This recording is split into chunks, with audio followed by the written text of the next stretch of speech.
مالك يتقلب الأوضة كده ليه؟ بدور على صورتي وأنا صغير يم. السلام عليكم. اشهر ترند في الايفنتات دلوقتي على الفيس يا جماعه، ايفنتات بتطلب صورتك، صورتك وانت صغير، صورتك وانت تخين، صورتك مع اصحابك، صورتك مع المشاهير. افكار ما فيهاش حاجه وحاطين لها شروط وضوابط، ولكن المشكله في اللي اساءوا استخدام الايفنتات دي وحولوها للاسف لمنتديات شط دولي الا من رحم ربي. المشكله يا جماعه ان الايفنتات دي بينت مشاكل كبيره قوي عند الشباب والبنات، بانت من الكومنتات. اول ما تلاقي بنت تنزل صورتها تلاقي كل الكومنتات: ايه الصاروخ ده؟ ايه البت الجامده دي؟ انت مرتبطه؟ هاتي رقمك. اول ما ولد يجي ينزل صورته تلاقي بقى الافوره في كومنتات البنات: ايه العسل ده؟ انت حقيقي؟ انت فظيع خالص. ايه هو الناس دي عايشه معانا يا جماعه؟ عايشه معانا، امال عايشين فين يعني؟ المشكله بقى كمان يا جماعه في الخبراء في الكومنتات. تلاقي بقى ايه الناس المعلمين، واحد يقول لك ايه، تحس كده انه قاعد من ورا الكيبورد ويقول لك: البت دي شمال، خبير الوقت ده. تانية بقى المفروض انها ايه، داخله داعيه او حد يدعو الى الله، وللاسف ينفر، فتلاقيه يخش: كيف تنزلين صورتك يا فاجره على هذا الايفنت مش عارف ايه. فللاسف بقى الوضع صعب جدا ما بين اليمين والشمال، فقررنا نعمل الكبسوله دي ونوجه 3 كلمات ل3 فئات، سواء الشباب او البنات او الناس اللي عملت الكومنتات. اولا للبنات، انا مش هكلمك على الصور خالص، انا هكلمك عن معنى اهم وقيمه اعمق بكتير، وهي قيمه الحياء.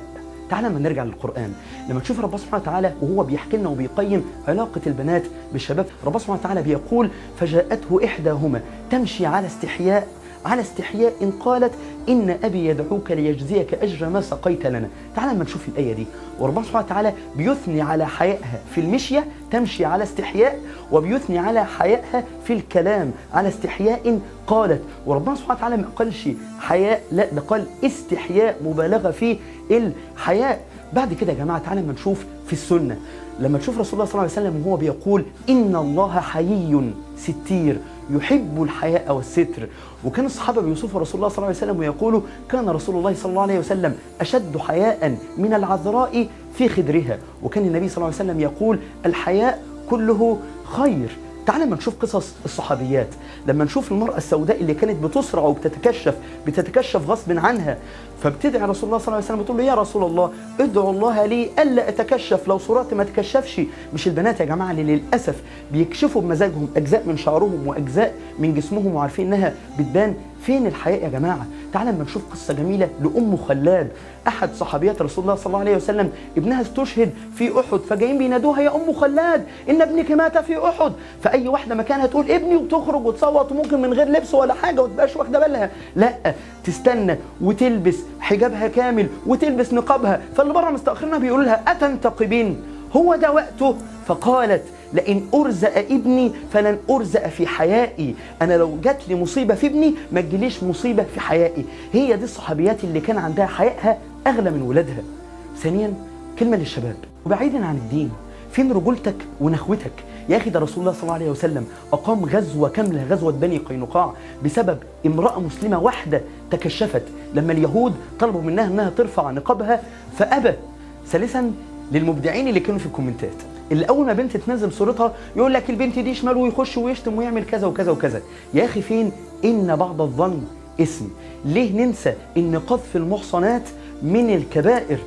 احسن الظن واعرف انها ممكن تكون ما هياش عارفه دينها او ما هياش عارفه انها غلط. فلما ندعو بالحكمه والموعظه الحسنه. قال الله تعالى: ادعو الى سبيل ربك بالحكمه والموعظه الحسنه وقولوا للناس حسنى. مش اللي كنا بنشوف في الكومنتات ده يا جماعه، ده مش اسلوب دعوه ابدا. وكلمه للجميع بقى يا جماعه، كفايه تقليد اعمى. مش كل موضه تنزل او ايفنت يتعمل لازم ان انت تشارك فيه وتدور على صورتك وتنزلها وتعملها. افتكر حديث رسول الله صلى الله عليه وسلم: لا يكن احدكم امعه، ان احسن الناس احسنوا وان اساءوا اساء. وكفايه يا جماعه جنون الصور والسيلفي مانيا اللي احنا شايفينه في كل حته دي. اهم حاجه صورتك عند ربنا سبحانه وتعالى. افتكر قول رسول الله صلى الله عليه وسلم: ان الله لا ينظر الى صوركم واموالكم وانما ينظر الى قلوبكم واعمالكم. المهم صورتك عند الموت، يا ترى هتبقى مبتسم في حسن خاتمه ولا هتبقى عبوس في سوء خاتمه؟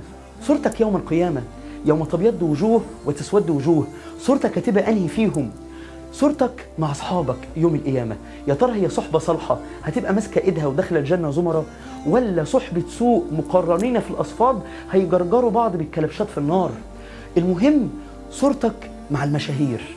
يا ترى صورتك مع المشاهير هتبقى مع النبي صلى الله عليه وسلم والصحابة والدعاة والصالحين، ولا صورك هتبقى مع المشاهير التانيين اللي مش هنبقى عارفين هم فين؟